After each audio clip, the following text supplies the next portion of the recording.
Venetsia, keskiviikkoaamuna 10. joulukuuta.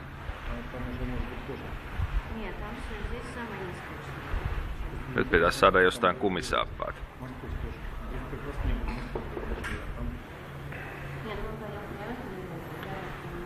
Tilanne kuulemma tästä vielä hieman pahenee. Ei päästä hotellilta pois, mutta tilataan vesitaksi, joka meidät tuosta varmaan hakee. Siellä istuu kollegani John Richardson, joka on EUn entinen suurlähettiläs YK:ssa.